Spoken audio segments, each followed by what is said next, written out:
Hello, good evening from our studio along the OIC Road in Kanifing. This is Star TV News with me, Momodo Bailabari. Our top stories tonight. Malaria deaths in the Gambia hits record low in 2026 officials report. Ministry of Tourism hosts national dialogue to boost cross-border tourism competitiveness in the Gambia. Sport project distributes zakat to over 100 beneficiaries. Kamara re-elected to lead women journalists as association celebrates 3 years of media advocacy on the international front. DR Congo conflict families await prisoner exchange as fighting continues. Global military spending hits record 2.9 trillion in 2025 as wars widen. Informal cement industry emerges in Gaza amid Israeli blockade. This and many more stories coming ahead.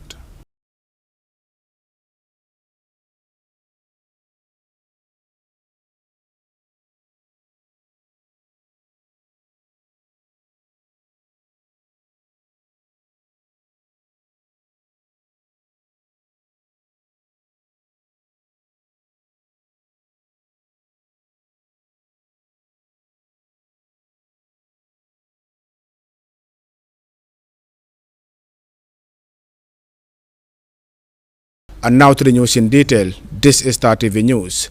The National Malaria Control Program recently held a press conference to provide the latest update on malaria in the Gambia as of 2026, reporting a record low in malaria-related deaths. With strong collaboration from partners, the program is advancing to national strategies aimed at achieving zero local malaria transmission and eventual elimination. More in this report by Laminba. The Malaria Control Program, alongside its partners, convened stakeholders to provide an overview of the country's progress in combating the disease. The briefing served as an opportunity to inform the public about reinforced collective efforts towards malaria elimination. During the presentation, officials highlighted significant gains made over the years, noting a sharp decline in malaria-related deaths from hundreds recorded in 2015 to fewer than 50 cases in 2025. The program, in partnership with organizations including CRS, MRC, and the Gambia Red Cross Society, also joined the global community in marking World Malaria Day 2026, reaffirming commitments to sustain progress. Speaking at the event, Mr. Madum Sanyang of the Gambia Red Cross Society underscored the strong collaboration between the Red Cross and the Malaria Control Program, particularly in advancing malaria elimination initiatives. We are committed to supporting national public health interventions. A key milestone in this partnership was the launch of the Accelerating Malaria Elimination in the Gambia project in April 2025 by the Honorable Minister of Health. This $2 million initiative is generously funded by the China International Development Cooperation Agency, (CICA), of the Republic of the People's, of the Government of the People's Republic of China. Mr. Mastar Jamme, Deputy Head of Programming at CRS, emphasized that their partnership focuses on raising awareness at the community level, especially among faith leaders, on the seriousness of malaria. Through community volunteers, faith leaders, women's groups, and local structures, CRS supports awareness and behavior change to ensure these practices are understood, accepted, and sustained.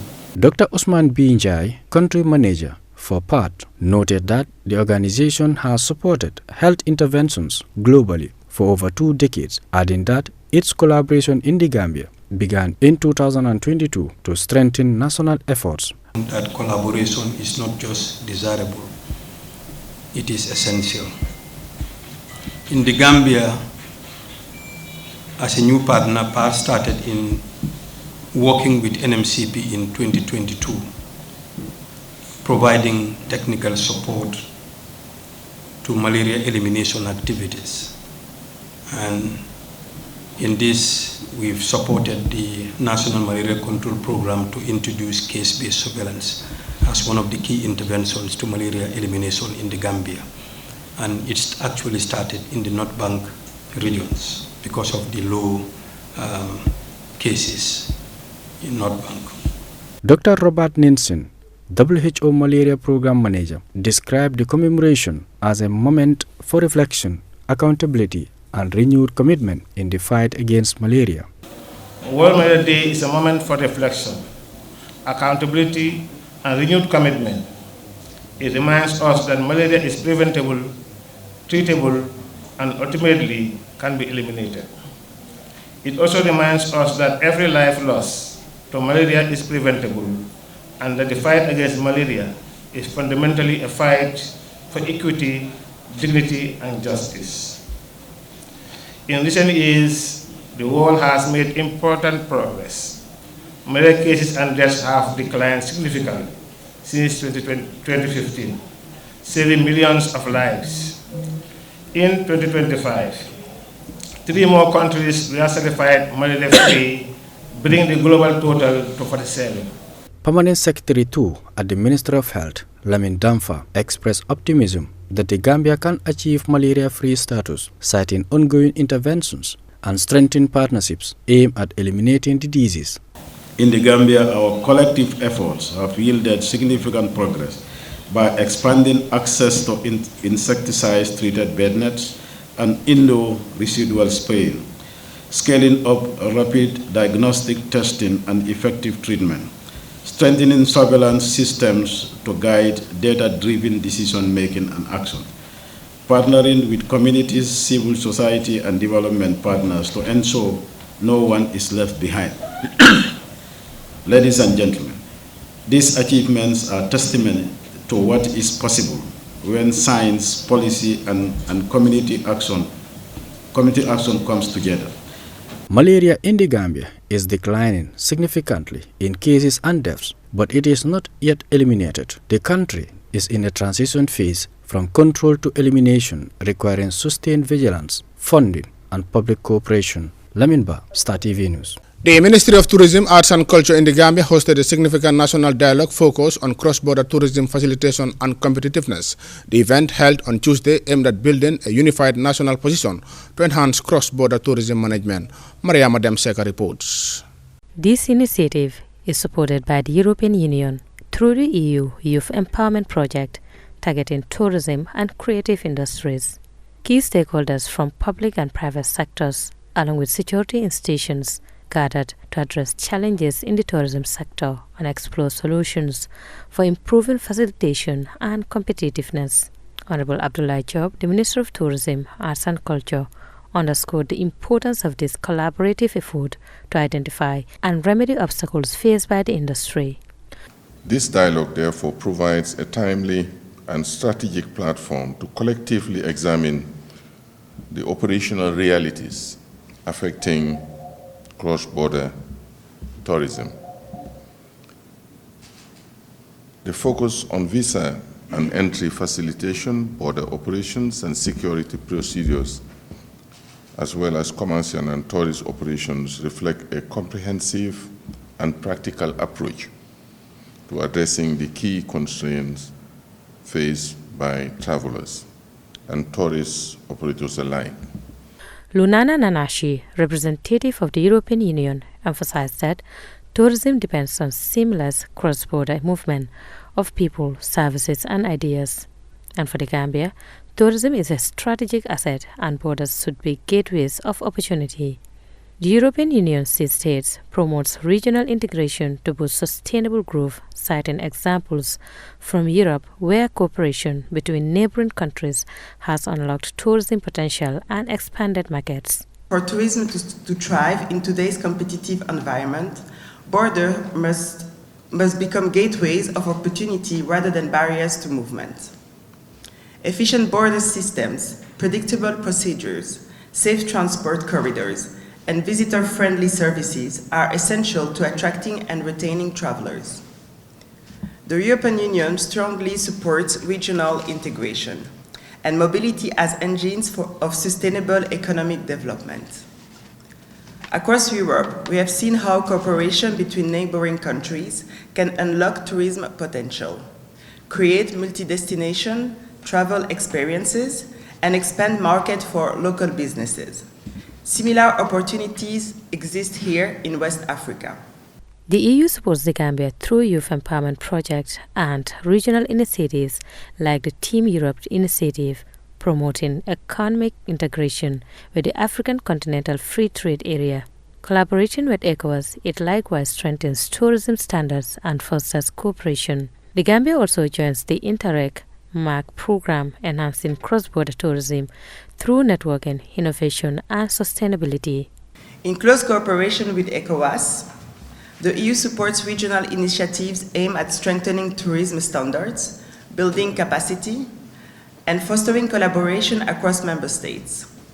These are key pillars for developing integrated tourism circuit and improving competitiveness. The Gambia also participates in the Interreg MAC program, which promotes territorial cooperation between West Africa and European outermost regions of Madeiras, Azores, and Canary Islands. These programs support networking, innovation, sustainable development, and internationalization. Those are key drivers for cross-border tourism, development, and stronger destination integration. The dialogue seeks to create a unified national position to improve facilitation, streamline border procedures, and boost the tourism sector's competitiveness.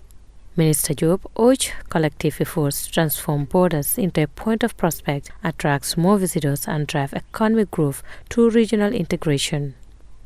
Let us embrace, let us welcome people so that we will have more visitors. Because the more visitors we have, the better for the economy. And it is everybody's business. Everybody's business. It is not for the president. It is not for me. It is not for the private sector. It is for the country. It's not for the EU. It's for all of us. Because if we do and increase the numbers in this country, it will be better for everyone. And to do that is not to point the finger, GT bought this, GT bought that, minister this minister this. No. What are you doing? The outcomes of these dialogue are expected to directly inform the Gambia strategy in upcoming bilateral and regional discussions, seeking to strengthen the country's position in cross-border tourism and enhance its competitiveness. So the expected outcome of this dialogue, the endorsement of the National Resolution Charter, is particularly significant.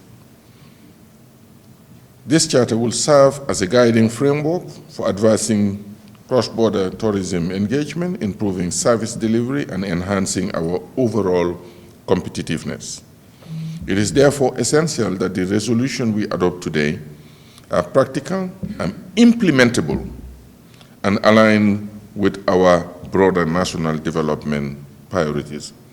The government of the Gambia, led by His Excellency President Adama Barrow, fully committed to ensuring that the outcome of these dialogues are translated into concrete, actionable reforms that strengthen tourism competitiveness and regional integration. The dialogue officials say align with broader regional and international initiatives supported by the European Union, emphasizing sustainable development, youth empowerment, and enhanced connectivity, thereby positioning the Gambia as a more attractive and accessible tourism destination. Maria Madem, reporting for Star TV News.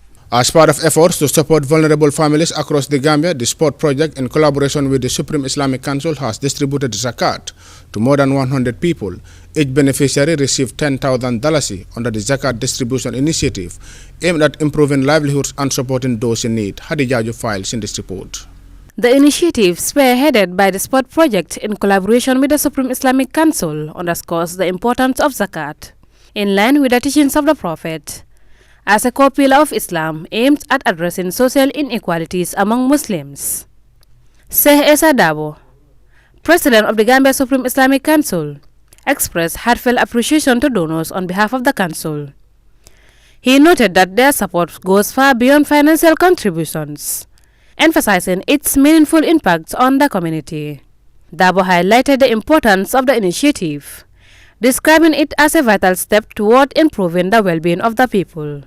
This noble act of giving is not merely charity, it is an obligation that purifies wealth, uplifts the needy, and strengthens the bonds within our communities.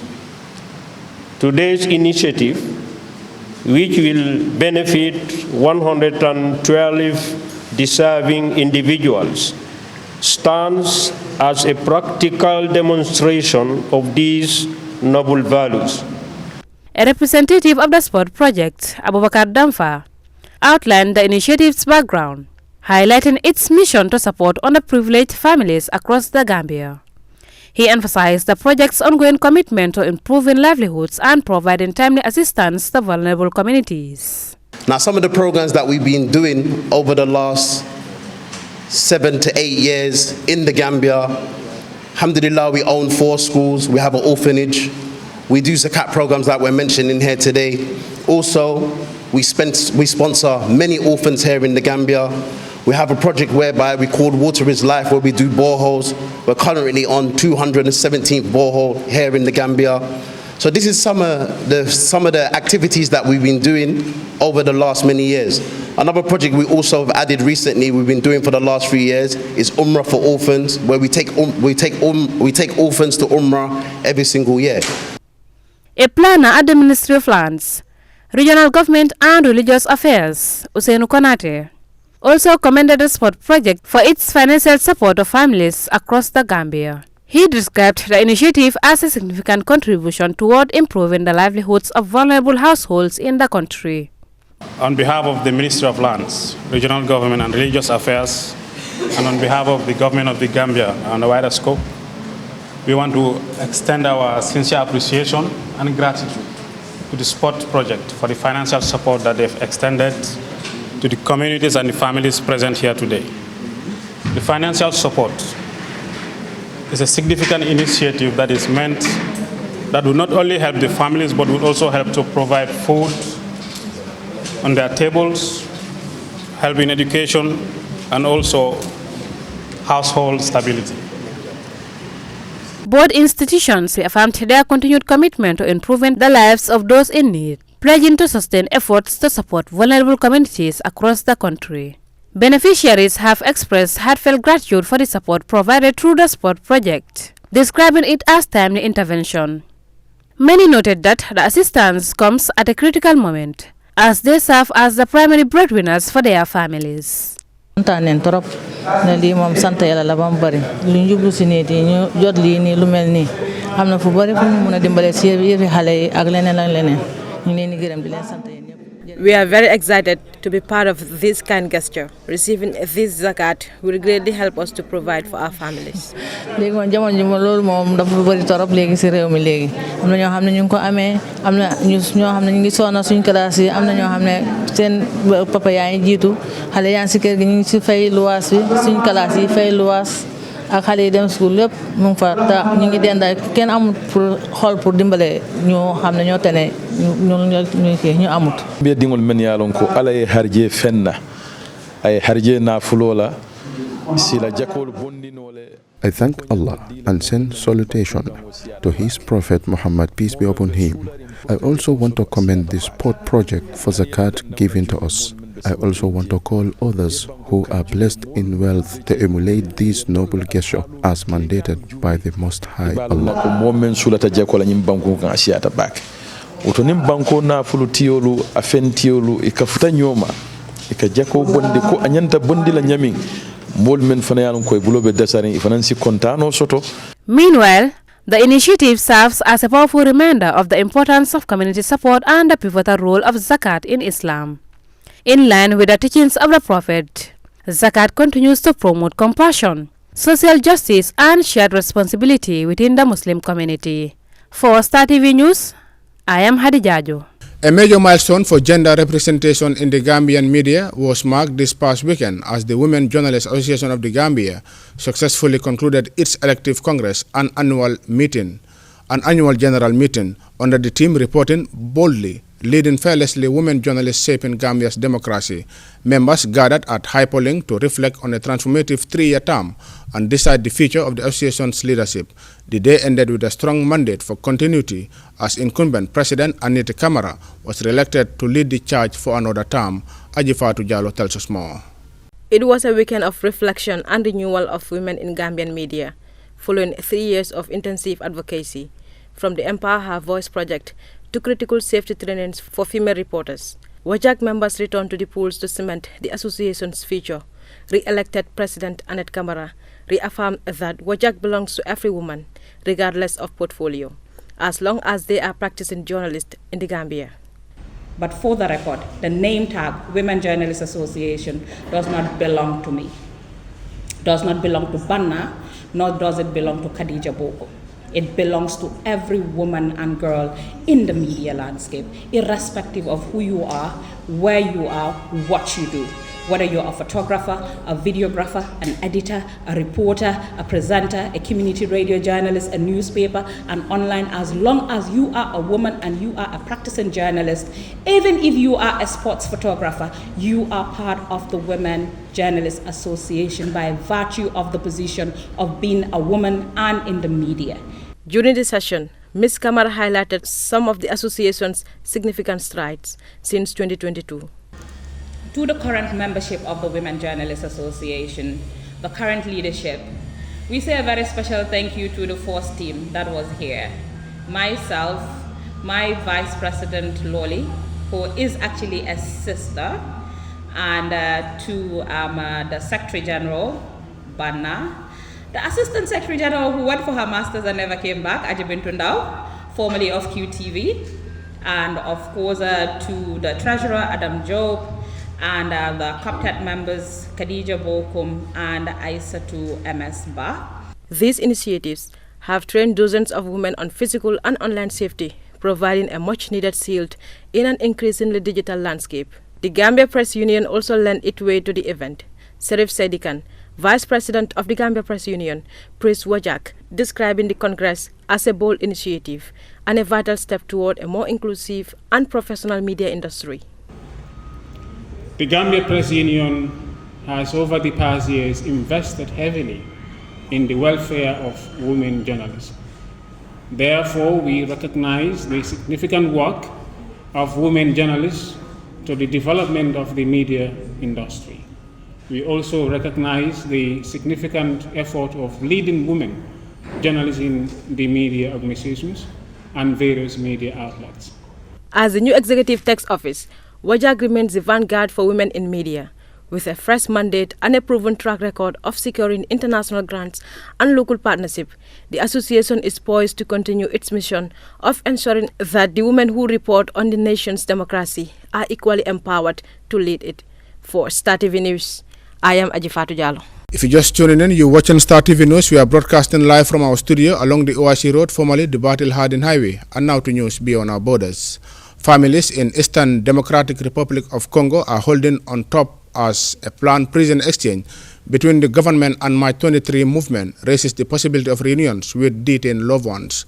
More than 200 detainees could be released following negotiations held in Doha and an agreement reached in Geneva, but continued fighting in the eastern province of North Kivu and South Kivu is fueling fears that the deal may collapse. In Goma, families say they have gone months without contact with relatives during the conflict. Both sides accuse each other of violations, while civilians remain caught in the middle of ongoing violence. This report looks at the human cost of the conflict and the uncertainty surrounding the fragile agreement. Al Jazeera's Allen reports from Goma. In her home in Goma, a mother scrolls through photos of her son holding on to hope. Her son, a construction engineer, was arrested in Kinshasa last year, accused of links to the M23 armed group. My son has never been a member of the M23. If that was the case, he would not have gone to Kinshasa. I'm hoping he will be released because they have nothing against him. For more than a year, she says the family has had no contact with him. His case is one among hundreds. The M23 says many of those detained are civilians arrested because of their ethnic backgrounds, mainly from the Tutsi community the group claims to defend. The Congolese government denies that, insisting arrests are based on suspected links to the armed groups. It also accuses neighboring Rwanda of backing the M23 for economic and strategic interest in eastern Congo, an allegation Rwanda denies. On the government side, senior military officers and hundreds of soldiers and allied fighters are among those expected to be handed over. But for families across the provinces of North and South Kivu, the stakes are deeply personal. We have many people arrested, not just one, even my own brother, who is a motorcycle driver. We're hoping they will all be released. Fighting has continued across several front lines in South Kivu, with both sides accusing each other of violating the ceasefire. Homes have been destroyed in drone and fighter jet attacks, cattle killed, and hundreds of people forced to flee. UN officials say sustaining the ceasefire will be critical for the process to move forward. I am happy to hear that M23 rebels and the government in Kinshasa are talking, but if there is a chance, please bring my son home. I don't even know what the procedure will be. Her plea reflects the anxiety of many families here caught between hope and uncertainty as fighting continues in parts of eastern Congo. This planned prisoner exchange is seen as a key confidence building steps between the DRC government and the M23 rebels, but with the fighting still ongoing on different front lines, many people here fear the deal could collapse before even it is carried out. Back in her home, Kambenga waits, hoping this process will finally bring her son back. Alenu Aikani, Al Jazeera, Goma, Eastern DRC. Global military spending has hit a record of 2.9 trillion, marking 11 straight years of growth as major powers like US, China and Russia ramp up budgets. Europe is also increasing budgets in response to the war in Ukraine. Al Jazeera's Ordre reports from Kiev, Ukraine. We're walking through a world that's spending more on war than ever before. New data shows that global military spending hit $2.9 trillion last year. That's a record high, and it's 11 straight years of growth. The United States still leads, spending about $954 billion, but others are catching up. China spent $336 billion, Russia around $190 billion, and Germany saw one of the biggest increases in Europe. These 5 countries alone make up more than half of global military spending. Across Europe, spending jumped sharply due to the war in Ukraine. And Ukraine itself now ranks 7th in the world, spending over $84 billion. That's around 40% of its economy. So this isn't just more spending, it's a world rearming, as wars across the globe continue and the risk of new ones grows. Audrey McAlpine, Al Jazeera, Kyiv. Finally, Israel is continuing to violate the Gaza ceasefire by blocking construction materials, equipment and temporary housing from entering the territory. The shortages have stalled rebuilding efforts, forcing residents to improvise using rubble from destroyed buildings. At Gaza City's seaport, an informal industry has emerged where families, including children, break down old cement for resale. Workers collect discarded concrete, sell it by weight, and send it to small grinding sites for reuse in basic construction. The fragile supply chain is driven by necessity, with no cement or steel entering Gaza since the war began. But the work is hazardous, with injuries common, little to no protective equipment, especially for children. Residents say they have no alternatives as they struggle to rebuild amid ongoing restrictions. Al Jazeera's Hani Mahmoud reports from Gaza. At Gaza seaport, the sound of waves is muffled by the hammering of metal against cement. Children as young as 7 are working alongside adults, breaking large slabs into smaller pieces, one strike at a time. Reaching this site is itself a risk. With walking paths at the seaport destroyed, workers are crossed by small boats, exposed and unprotected, just to begin their day. Severe shortages of construction materials have brought rebuilding in Gaza to a standstill.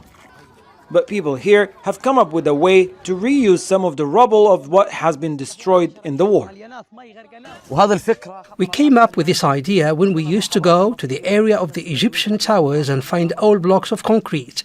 They were being thrown away into the sea at the port, so we started collecting the cement because there are no other sources of income.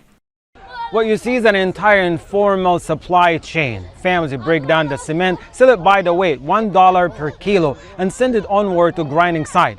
But behind every sack comes with additional. There's a cost, danger, exhaustion, especially for child laborers. Each kilo becomes part of a fragile economy controlled by middlemen. This is old cement that's been left for about 10 years at the port's breakwater. People extract it and sell it for about $1 per kilo, depending on its quality.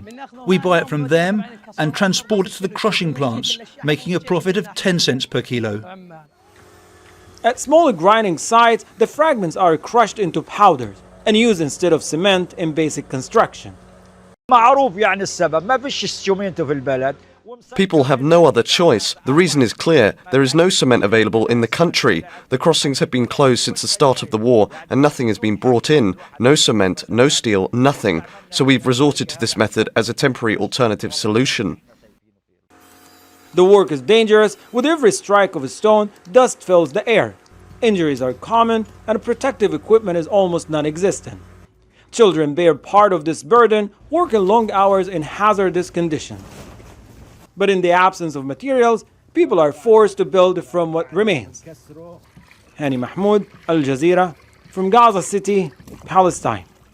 And that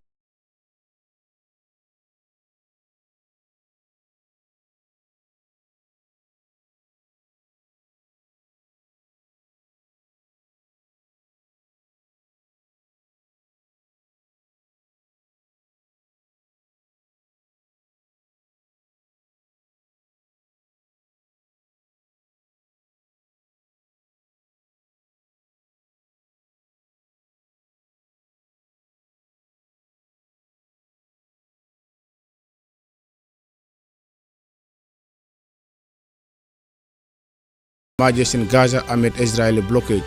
Well, this is all we have time for in our This News Bulletin. Thank you very much for your time. Do stay tuned and enjoy our programs. Until then, have a pleasant night.